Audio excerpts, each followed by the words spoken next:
Bonsoir Yann Arthus Bertrand. On ne va pas parler de politique sur ce plateau. Il faudra regarder C'est dans l'air juste après nous. Vous êtes photographe, réalisateur, militant, on ne vous présente plus. On pensait bien vous connaître depuis toutes ces années. Eh bien non. Pas totalement.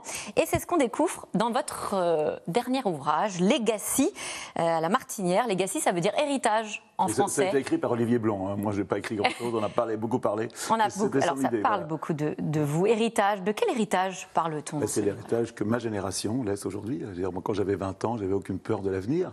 L'avenir était devant nous. Aujourd'hui, tous les jeunes, on sont un peu inquiets de l'avenir. C'est vraiment une vision, pas pessimiste, mais c'est un livre où vraiment j'essaye de regarder la vérité en face, d'avoir le courage de dire la vérité, ce qu'on ne dit pas souvent en fin de compte. Vous parlez d'avenir incertain, en effet, de la fin d'un monde. Même les efforts des États qui se réunissent, lors des différentes COP par exemple, on y était encore il n'y a pas très longtemps, ne trouvent pas vraiment grâce à vos yeux. Dans votre livre, vous parlez, je vous cite, de pièces de théâtre plus ou moins dramatiques, plus ou moins pathétiques, de prétendues victoires qui ne valent pas mieux que les défaites. Vous êtes sans pitié, vous n'avez pas toujours été aussi pessimiste. Parce que j'ai comme été une dizaine de COP. J'ai commencé la Terre vue du ciel à la première POC en 92. J'ai assisté, j'y ai cru. Moi, je suis ambassadeur des Nations Unies pour l'UNEP. Donc j'ai beaucoup participé à ça. Mais en fin de compte, c'est pas une réunion de copropriétaires où chacun signe des traités et comme on peut faire ce qu'on veut, qu'il n'y a aucune sanction si on ne respecte pas. En fin de compte, quand j'ai fait mon film Home, on consommait à peu près, disons que Al Gore est arrivé, on a commencé. Le changement climatique, on en parle seulement depuis 2005. Il faut savoir que vraiment, cette question du changement climatique, c'est 2005, c'est Al Gore qui l'a amené. Avant, on n'en parlait pratiquement jamais, on parlait de biodiversité. Alors que c'était là. Voilà, c'était là, voilà. Et c'est vraiment Al Gore qui, en montant sur son élévateur, qui montrait le taux de carbone, et on consommait 90 millions de barils de pétrole par jour, alors qu'on sait que les énergies fossiles sont en train de nous tuer, il faut le dire. Aujourd'hui, on en consomme 100 millions. Donc on est complètement incohérent. Et toutes les énergies renouvelables qu'on a développées se sont additionnées. Donc je pense que les COP, ça avait beaucoup parlé mais ça ne sert à rien. Parce que on est complètement... Mais non, parce qu'on est tellement... La croissance et le Graal absolu, tous les politiques... Vous faites votre part. On connaît vos photos, vos films, vous sillonnez le ciel, mais aussi la terre. On va en parler tout à l'heure. Les photos, on les voit là, voilà, c'est toujours sublime. Qu'est-ce qui vous a donné l'idée finalement d'exposer notre planète de cette façon? Parce que paradoxalement, ce sont de magnifiques photos, ça magnifie presque notre planète, mais pour en montrer la fragilité. En 92, il y a la conférence de Rio. Je suis très inspiré par un de mes copains qui s'appelle Salgado, qui est un grand photographe, qui avait fait un travail formidable sur la main de l'homme. J'ai bien compris qu'en étant photographe, créer une œuvre, faire un travail complet, un travail qui soit rond avec un début et une fin. Et je suis parti en 92 faire ce travail sur la Terre vue du ciel. Et c'est un travail qui m'a complètement transformé. D'abord, la beauté du monde, quoi. Le monde est une œuvre d'art invraisemblable. Ce qu'on trouve dans la nature, on ne peut pas le trouver dans les musées. C'est 10 fois plus beau. Après les ONG, après la pauvreté, après les scientifiques, ça m'a changé complètement. Et quand le livre est fini en l'an 2000, très vite, le livre est un énorme succès. Aujourd'hui, c'est quoi? Plus de 4 millions d'exemplaires vendus dans le monde. Et vous y attendiez pas au début? D'ailleurs, les éditeurs, vous ne l'achètent pas. Oui, parce que Hervé Lamartinière me dit, ça va être le livre de ta vie, on fait le format que tu veux, le prix que tu veux. Le voici, ce fameux livre. C'est la nouvelle édition. La nouvelle édition. Les représentants disaient, Hervé, on ne va jamais le vendre, 35 000 exemplaires, ça ne va jamais se vendre. Et Hervé m'appelle un jour, me dit, Yann, est-ce qu'on peut baisser le prix du livre? Je dis, bien sûr. Mais si on baisse le livre et que ça marche bien, on garde ce prix-là. Mais aussi la chance que j'ai eue. Mais ça n'a pas marché parce que vous avez baissé le prix du livre, ça a marché parce que c'était incroyablement et puis surtout, on a une chance incroyable, c'est que tous les musées refusent de nous exposer. Donc on invente des expos dans la rue. Et donc on invente rue Médicis, des expos dans la rue qui a été reprise dans le monde entier, donc campagne de publicité invraisemblable. Rien qu'à Paris, il y a 2 millions de personnes qui viennent voir l'exposition. Oui, vous mettez vos photos dans la rue, vous les affichez, vous les accrochez dans la rue à l'époque. On est les premiers à avoir fait ça. Alors, qu'est-ce qui a changé entre la première version, il y a plus de 20 ans, on va voir des photos, et celle d'aujourd'hui, puisqu'on le montrait, voilà, la dernière version de la Terre vue du ciel, 7e édition.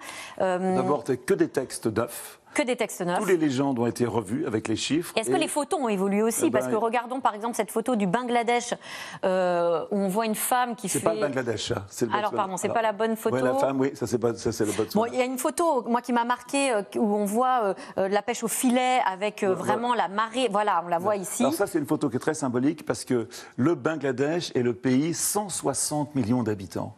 Un des pays les plus pauvres au monde, bloqué entre les cyclones au sud, que c'est un énorme delta, donc très près du niveau de la mer. Ils ont toute la côte au Bangladesh, il y a des shelters, des endroits pour que les gens puissent se protéger. Au nord, il y a les glaciers de l'Himalaya qui fondent, qui détruisent les îles des deltas où les gens habitent. Ces gens n'émettent que 0,3 tonnes de carbone par an.